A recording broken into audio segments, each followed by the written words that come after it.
Hello everyone, I am Bramilius and welcome to Rimworld. This is a game I hold dear yet always struggle with, no matter how much knowledge I gain on the game. I am excited to get started, so get something to drink, get comfortable and let's begin. Starting a game of Rimworld, we select our starting scenario. Let's begin with the basic crash landed, which gives us a decent amount of resources to start out with, and let's play on Randy Random, who always kills you accidentally. We can enter a seed for world generation, but Bramble seems fine for now. And let's generate the standard 30% of the globe. As you can see, it gives us plenty of options to start.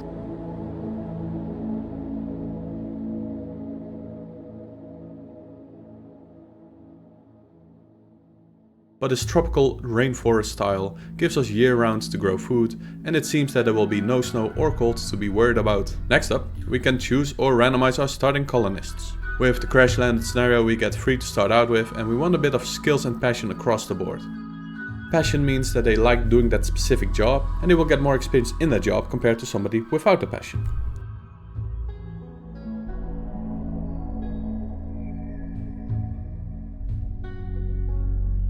Our first of the 3 colonists is Lucia, an escaped convict who had a troubled youth as a cold child. This gives her a pessimistic outlook on life who doesn't mind the dark or small spaces since she is used to it. Still, she has an artistic spark to her, to want to create, and also likes to dig holes in walls with a passion for mining. Also good to note is that she prefers to be up at night, due to her night owl trait. The second is Justice, a professional gamer who washed up and had to take a career as a toaster repairman. Due to an unsuccessful gaming career, there was a pent-up rage that broke something inside of him, leading him to become a psychopath, which in this game just means that death and social contacts are really not that important or impactful to him. He loves to make and repair stuff however, and is quite knowledgeable around guns due to his gaming experience. Lastly, we have Lou, a child idol turned prostitute after her parents put too much pressure on her career. That was not what she wanted at all. Not having any education but enough experience on stage, she went on to be a rising star in the adult industry. Keeping the social contacts was always a good perk from her careers, but she also loved to be able to cook or make art whenever she had some downtime. Loading into our world, we can see what happened to our unfortunate trio. The 3 of you awake in your crypto sleep sarcophagi to the sound of sirens and ripping metal. You barely get to the escape pods before the ship is torn apart. Sometime later, you land on this unknown Rimworld. As pieces of the shredded starship fall around you, you start making plans to survive.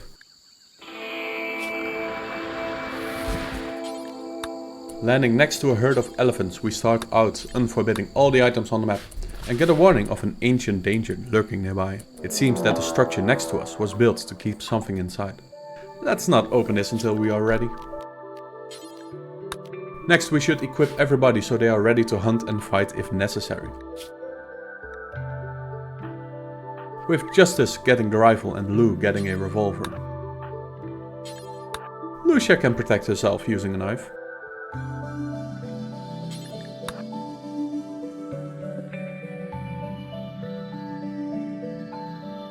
With us came along Igor, a male Labrador Retriever, the goodest boy of this playthrough. Looking around the map, we can see more structures left by civilizations of old.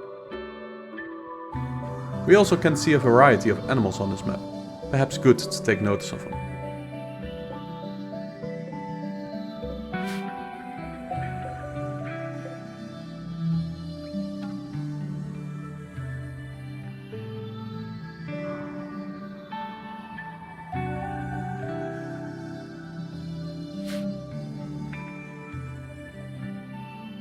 Now it is time to construct some areas for our colonists. They each need a place to sleep and somewhere to store goods.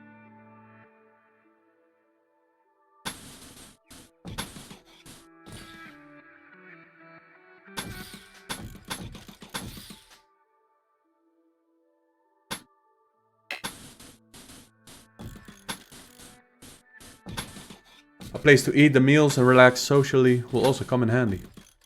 We can make a barrack for them, but I usually rather give them each a separate bedroom with a single bed and a separate entrance.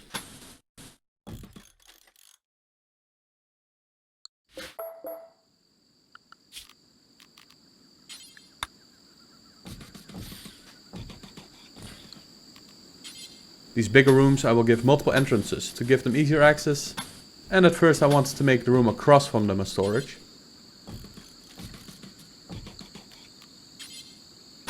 But I found out that the smaller area above wouldn't do for housing a big dinner table.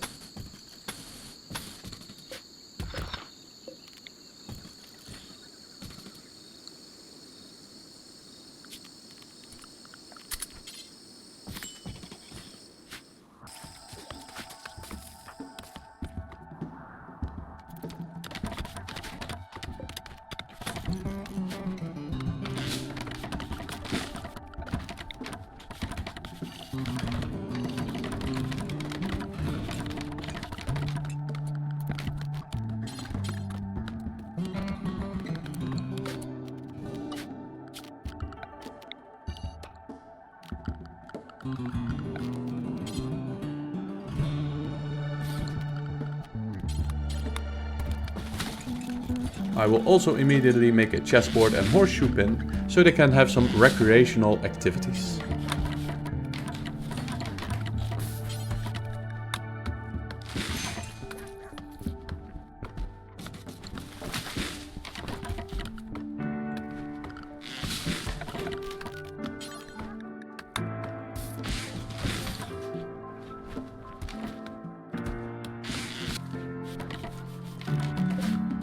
Giving my colonists separate priorities will help in streamlining the things they do. A lower number means a higher priority. Firefighting with wooden structures is a must, since I have lost many runs just by people burning since they wouldn't get out of their comfy beds to save themselves. After that, giving them the priority to rest is crucial whenever they are injured or sick. Justice will be our main construction man for now, whilst Lucia can keep busy mining our resources. Lou will be responsible for being our warden for if or when we get prisoners and cooking our meals. Next up, we have to make sure we keep cool since we are in a tropical rainforest. Temperatures can get high and getting a heat stroke is no joke, so better keep hydrated when you go outside and don't forget to apply sunscreen. We can help keep them cool by making a passive cooler in their rooms and making some vents in between the rooms so the temperature will be somewhat even between them. Just watching these people work hard building a new future for themselves is beautiful to see, no matter how many times I see it.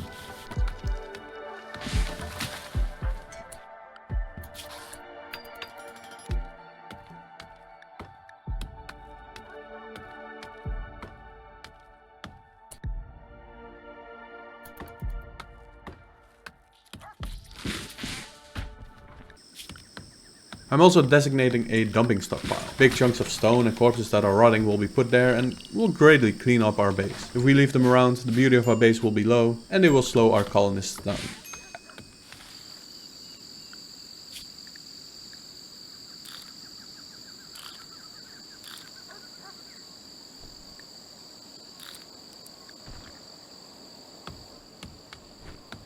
We designate some ores to be mined, some steel and compacted machinery for components.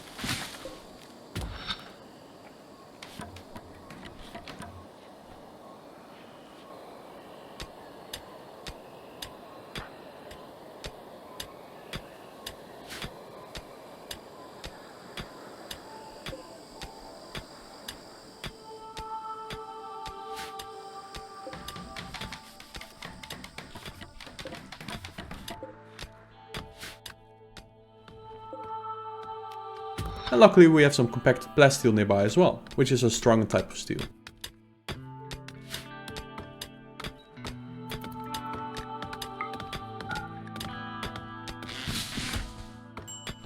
The game warns us about needing defenses, so we built steel barricades, which we can use for cover to somewhat safely shoot behind from.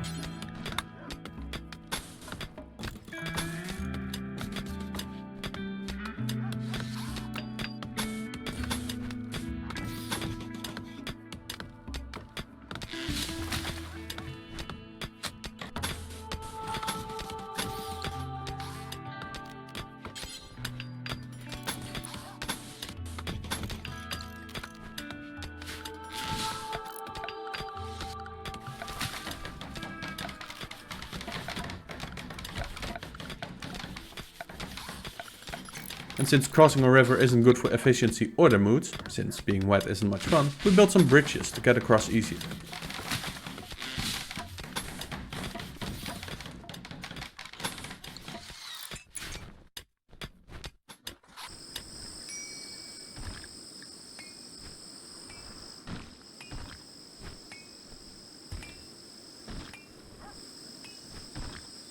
Noticing how much wood projects we have going on and how we aren't really building anything, we should chop some trees around to get this thing going.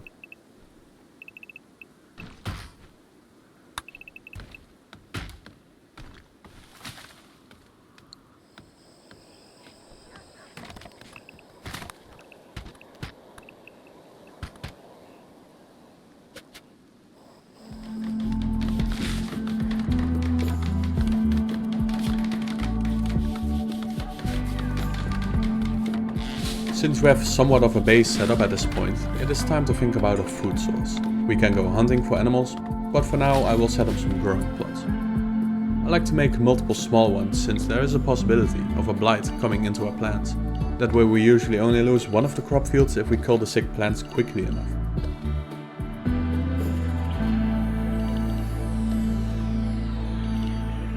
This also gives us a small variety of foodstuffs that we can make. Being corn, potatoes and strawberries, but also having access to cotton and later on some heel root.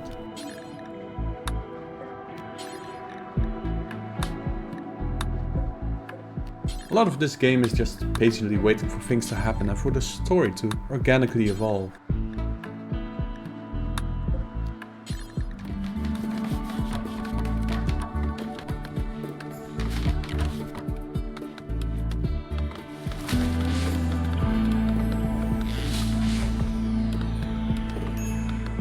I have started noticing that Lucia often has a higher break risk. Since she is being up at hours she despises, so I should do something about that.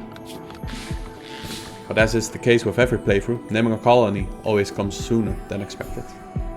For now we will keep the suggested names. We are now the Southern S1E1 faction, with a single settlement called the Doka. Now we can change Lucia's sleep schedule, and another event happened. Blue and Justice just became lovers.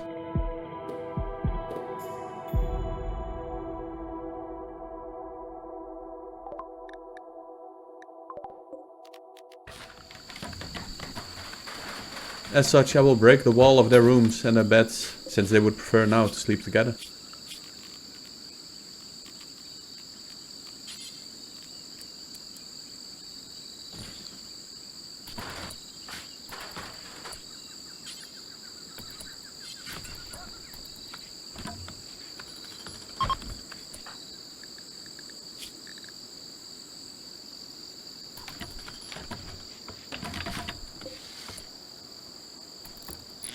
I assigned the beds to both of them.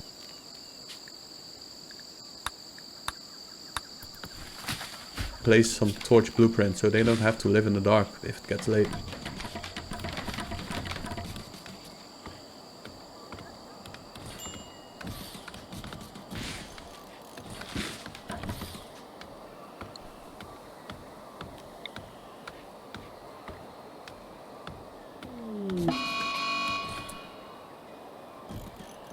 A rat has gone mad and we'll go after Lucia.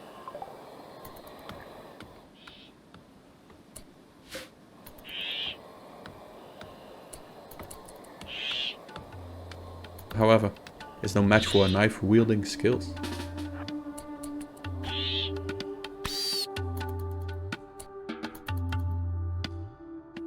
Now properly setting the sleep time for Lucia during the day until the beginning of the evening, she still needs time to adjust to the new schedule.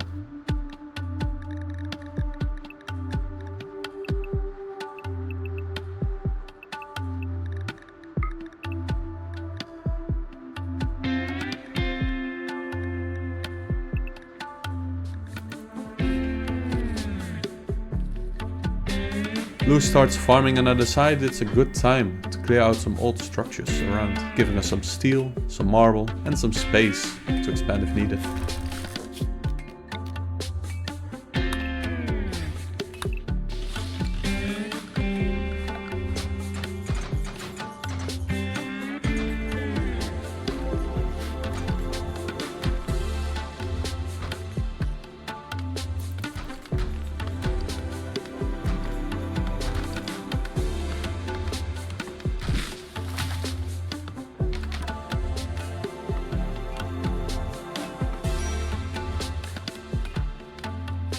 It is lovely how much information we can get on a colonist for every aspect of their needs.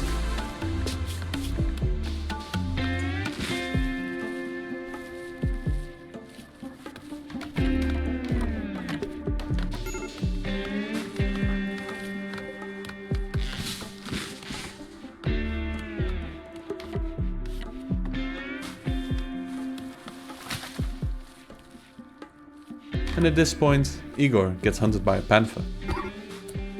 Luckily, Justice and Lou were nearby to help, and shot surprisingly accurate.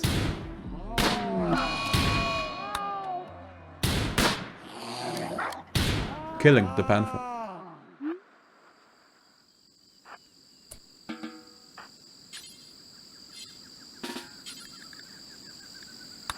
This makes me realize that I need a butchering table and a stove. I've yet to realize that Igor is hurt and needs a designated spot to be able to sleep and recover.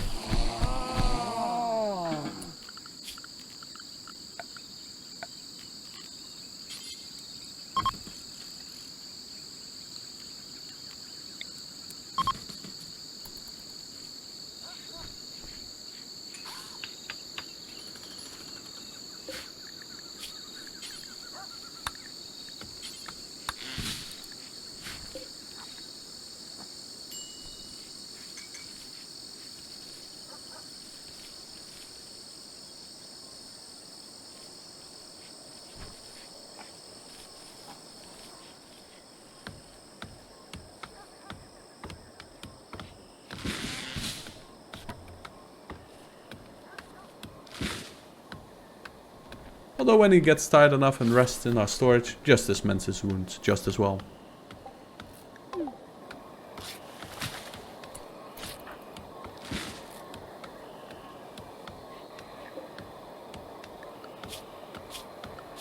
I cannot yet build a decent animal bed, and a sleeping box is just too small for Igor, so a sleeping spot will have to do. Being bothered to Lou, both Lou and Igor will find it pleasant to sleep in the same room.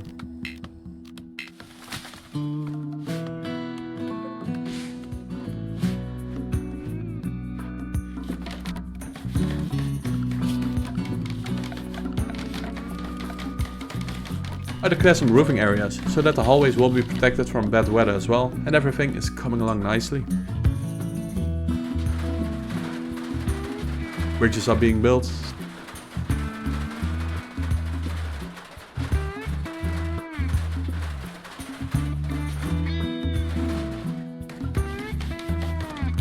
The crop fields are being sowed.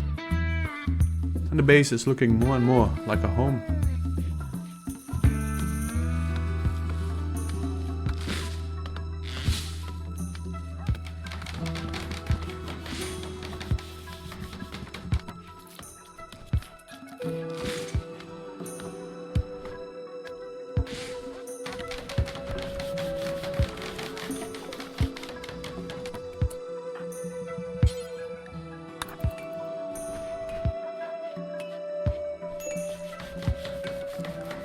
Our food is starting to dwindle, however, so it's time to get some more meat so we can get cooking.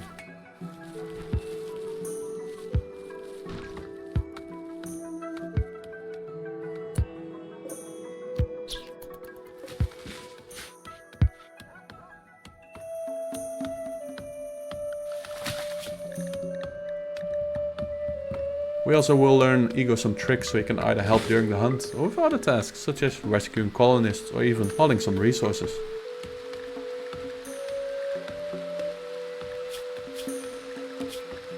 It is also always worth to check whether or not the work priorities are still well assigned.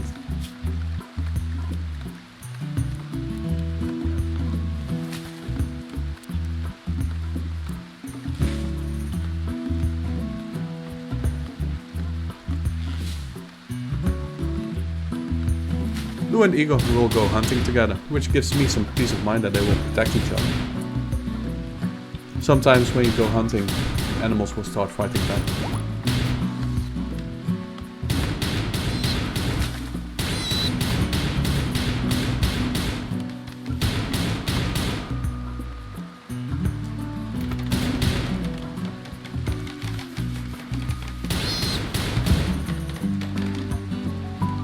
Setting up some bills to butcher the slain creatures ensures the cooking will happen.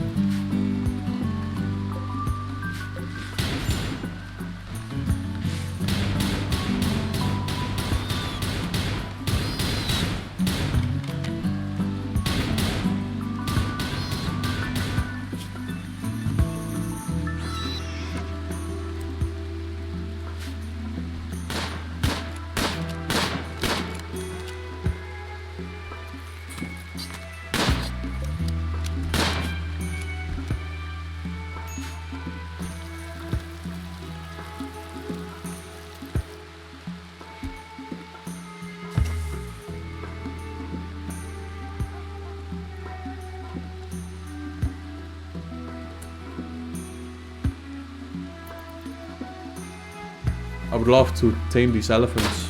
Just imagining an army of elephants riding into battle would be wonderful. Though unfortunately Justice's taming skills just isn't good enough for it yet.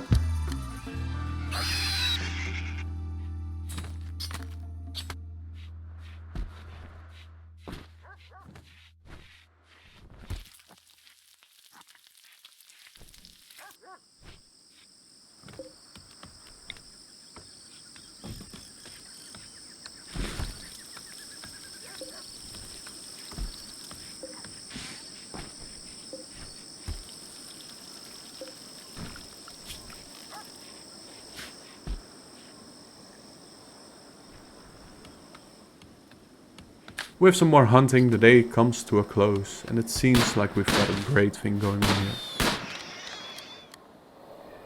Let's hope it will stay as great as it is.